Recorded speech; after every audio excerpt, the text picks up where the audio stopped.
عوز السلام تنا تقبلنا زي يوتيوب قناه تعذبتنا خميت نحن زوان زدلنا محاصرتنا وانا ونحبريتات تحزلكم قريبا لكم نمكتالكم بخبر عدب ان فنوم على توزينات من تخبصحكم لايك شير سبسكرايب مقبار يترسعوا ناي جبت بريزيدنت عبد الفتاح السيسي اب قدب الداسي بتوسخ انه منكر دونالد ترامب كرخو يوم تبايلو حد سمعنا من تخفروا من امريكا دقف كحتو يوم تبايلو كاوسو من ناي جبت شما من تفلاي دما يوصاو غدايات ميسر بدر عبد اللاتي ابنا ايثيوبيان هابت زخونه اباي وي نايل قدب الداسي زقرو تخاتا لخص زي تقوارط نيرو حجي ذا ناشونال زوصو حبريتا دما ازناي كايرو وتر زغطل مخان زملاختيو السيسي نابا امريكا خمزم برحو يتناغيرو بريزيدنت السيسي نا ايثيوبيا داسي قدبن كاب كلهم روبا نايل انتفاس هاجراتن سومان كاب حبرت افريكان توكلت عايشه بجله سوميا كم حدر بريزيدنت دونالد ترامب نيتيبيا كاملو لنا محتات دليت كم زلو كم منچتات مسمعو ذا ناشونال صبتيبو بريزيدنت السيسي بستتحاز ورحنا واشنطن امريحا مس دونالد ترامب بقدب بخالوتن نايزوا غديات نمزراب مقادم يتملكتو بريزيدنت السيسي زخونه نايل تفاس هاجر كالوت نايتي تفاس هاجرات كيماخرو ابرو نايل قدبن كيهنت زغلكل نايزوا سمعنات كفرم امريكا دغف كتب ناي محتات دليتن كم زلو منچتات غير صبتيبو ناي امريكا بريزيدنت دونالد ترامب ابناي مجمريا سلطان زمنم ኢትዮጵያን ሱዳንን ግብፅን ኣብቲ ግድብ ናይ ማይ መላእት ምሕዳርን ዙርያ ኣገዳዲ ስምምዕነት ክፈረረማ ዘቀረቡ ወረቂቕ ስምምዕነት ተግባራዊ ዘይኾነ ተሪፍዩ ናይ ብልጽግና መንግስቲ በተዋን ናይቲ ግድብ ጉዳይ ናብ ኣሜሪካ ዓለምን ባንክን ሙሳዱ ተኸቲሉ ሃገር ግዳጅ ኢትዮጵያን ብዝገበሩ ወጻቕቲ ምኽንያት ካብቲ ድርድር ምውፁ ዝከረ ንሱ ስዕቡ ድማ ዶናልድ ትራምፕ ግብፂ ግድቡ ክትፍንዶ ትኽእል እያ ኢሎም ሒዞም ከም ዝነበሩ ዝከረ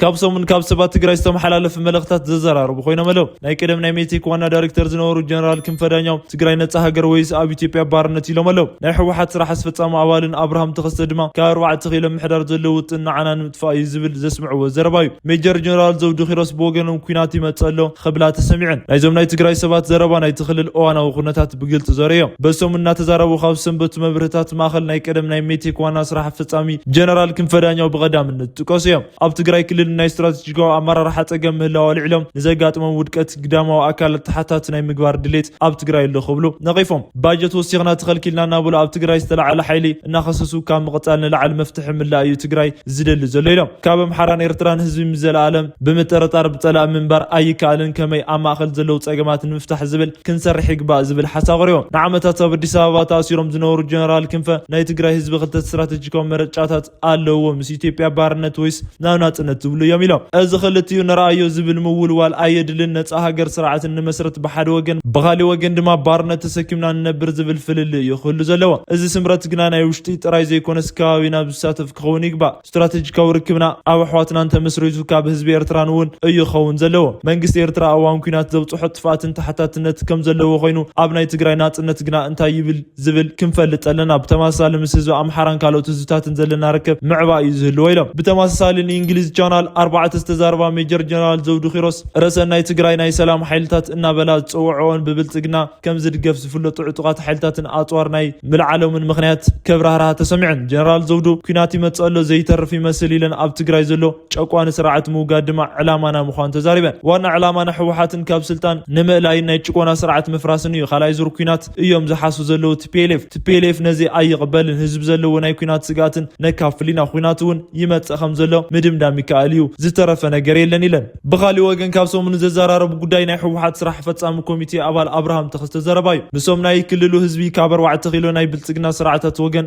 ኣጋናዚው ዘሎ ሓደጋ እዩ ዘብር መንግስቲ ኢትዮጵያ ኣብ ህዝቢ ትግራይ ዘለዎ ሓሳብን ሓደጋን ልዑል እዩ ክንከላኸሎ እንተኮይና ብዕምቆት እዩ ክሕሰብ ዘለዎ ኣጀንዳኡ ግልጽ እዩ ባሕሪ ይብል ኤርትራ ይብል እገለ ይብል ግና ፓርላማ ነገሩ እዩ ኣብ ህዝቢ ትግራይ ዘሎ ድሌትን ዓና ናይ ምጥፋእ እዩ ሕጂ ዝመፀና ዘሎ ሓደጋ ከም ናይ 2013 ዘሎ ኣይኮነን ሙሉእ ብሙሉእ ናይ ምጥፋእ እዩ እዚ ሓደጋ ዝተጨበጠ እዩ መፍትሑ ድማ ምድላው እዩ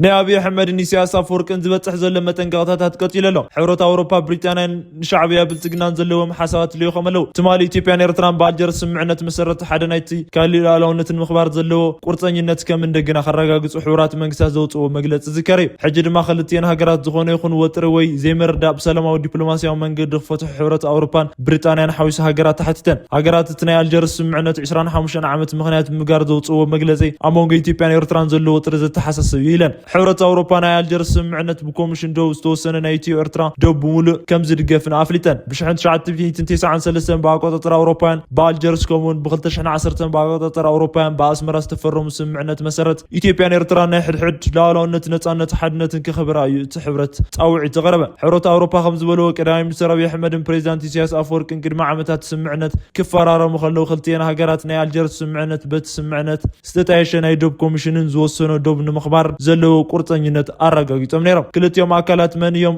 ወጥሪ ወይ ዘይምርዳእ ዲፕሎማስያዊ ብዝኾነ መንገዲ ምፍትሖም ንምርጋእ እቲ ዞባ ቁልፊ እዩ ክብል እቲ ሕብረት ተሓሳሲቡ። ባማይ ትቁጥር ጽንፈኛታት ዝበሎም ኣብ ክልል ትግራይ ኢዶም ሂቦም ክብል መግለጽ ወጽዩ ናይ ፋና ሓይልታት ድማ ምስ ከም በዓል ኣባዱላ ገመዳን ባጫ ደበሌን ዘሎ ዘረባ ብዝምልከት መልሲ ሂቦም ኣለው። ብወረን ብፕሮፓጋንዳን ዝጥወቕ ቃልሲ የለን ክብሉ እውን ኣፍሊጦም ብልጽግና ናብ ክልል ኣምሓራ ናብ ባህር ዳርን ጎንደርን ደሴን ሚኒስተራት ልዩ ከሎም ሕጂ ኣብ ክልል ኣምሓራ ካብ ዘሎ ውግእ ብዘለለ ኩናት ፕሮፓጋንዳን ብወገን ብልጽግና ልዑል ትኹረት ተዋሂቡ ይርከብ። እቲ ናይ ኢድ ምሃብ ዘመተ ዝመርሕ ዘሎ ኣዛዝ ሰራዊት ፊልድ ማርሻል ብርሃን ጁላ ኣብ ክልል ኣምሓራን ኣብ ዝተፈላለዩ ዞባታት ጀነራል ምግበይ ሃይለን ክዳለዎ ናይ ፋና ሓይልታት ምስ ተዋጉ ብዙሓት ስሒቆም ዘብል መግለጺ ካብ ኣዋርሒ ወጽ ነይሩ እዩ። እነሆ ሕጂ እውን ከምቲ ልሙድ ናይ ኢድ ምሃብ ፕሮፓጋንዳታት ምስ ናይ ትግራይ ጽንፈኛ ሓይሊ ብምትሓዝ መሊሱ ኣምጽእዎ ኣሎ። ምክልኻል ሰራዊት ጽንፈኛ ኢሉ ብፀውዖም ናይ ፋና ሓይልታት ኣብ ዞባ ሽረ ተማሪኾም በማለት ጸኒሑ ድማ መጠነኛ ምስትኻል ብምግባር ኣብዚ መግለጺ ኣብ ትግራይ ኣብ ዋልድባ ክሳብ ዞባ ሽረ ኣብ ዘሎ ከባቢታት ክንቀሳቐስ ዝነበረ ብሓጎስ መስፍን ዝምራሕ ብቋንቋ ብልጽግና ጽንፈኛ ኣካል ኣመራርሓን ኣባላት ኢዶም ሂቦም ክብል መግለጺ ሂቦ ኣሎ። ብቁጥሪ እውን ካብ 160 ዝበልጥ ጽንፈኛ እዩ ይብል። እቲ ስርዓት ጽንፈኛ ዝበሎ ሓይሊ ፋኖ ክኸውን ከሎ ክሳብ ሕጂ ትግራይ ውሽጢ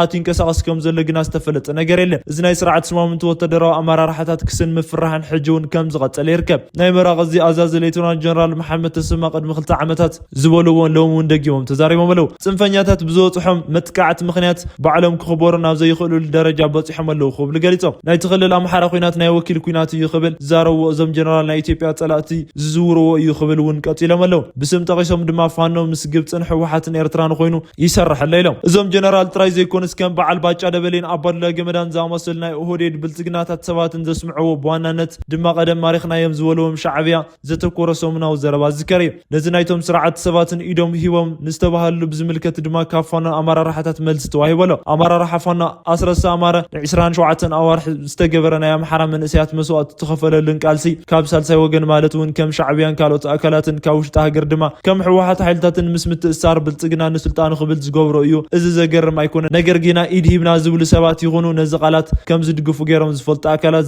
ዘይተጨበጠ ነገር ሒዞም ንባንዳነት ዝገብርዎ ጉያ ግና ዘሕፍር ይኸውን ክብሉ ተሰሚዖም። ኣብ ትኽልል ይካየድ ዘሎ ኩናት እቲ ስርዓት ብዙሓት ናይ ፕሮፓጋንዳታት ስራሕ የሰንዮ ከም ዘሎ እዩ። ኣብ ጎንደርን ባህር ዳርን ደሴን ከተማ ሽማምንቲ ልኢኽና ኣኼባ ኣካይዱ ናብ ደሴ ኣወል ኣባዲ ዝተባሃሉ ሽመልስ ኣብዲሳን ናብ ባህር ዳር ኣዲሱ ኣረጋ ዝተባሃሉ ናይ ኦህዴድ ሰብ ከምኡውን ናብ ጎንደር ሙፈርያ ካሚልን እዮም ተላኢኾም። ካብዚ ናይ ፕሮፓጋንዳታት ጎኒ ንጎኒ ድማ ብከቢድ ብረትን ዝተተሓዘ ውግእ ቀጢሉ ይርከብ። ትማሊ ኣብ ጎጃም ዞባ ባሶሎቤን ቅድሚ ትማሊ ድማ ኣብ ሰሜን ዞባ ግሻ ኣብ ዝተፈላለዩ ቦታታት ዝተፈጸሙ ናይ ድሮን መጥቃዕታት ናይዞም ውግእ መርኣያ እዮም።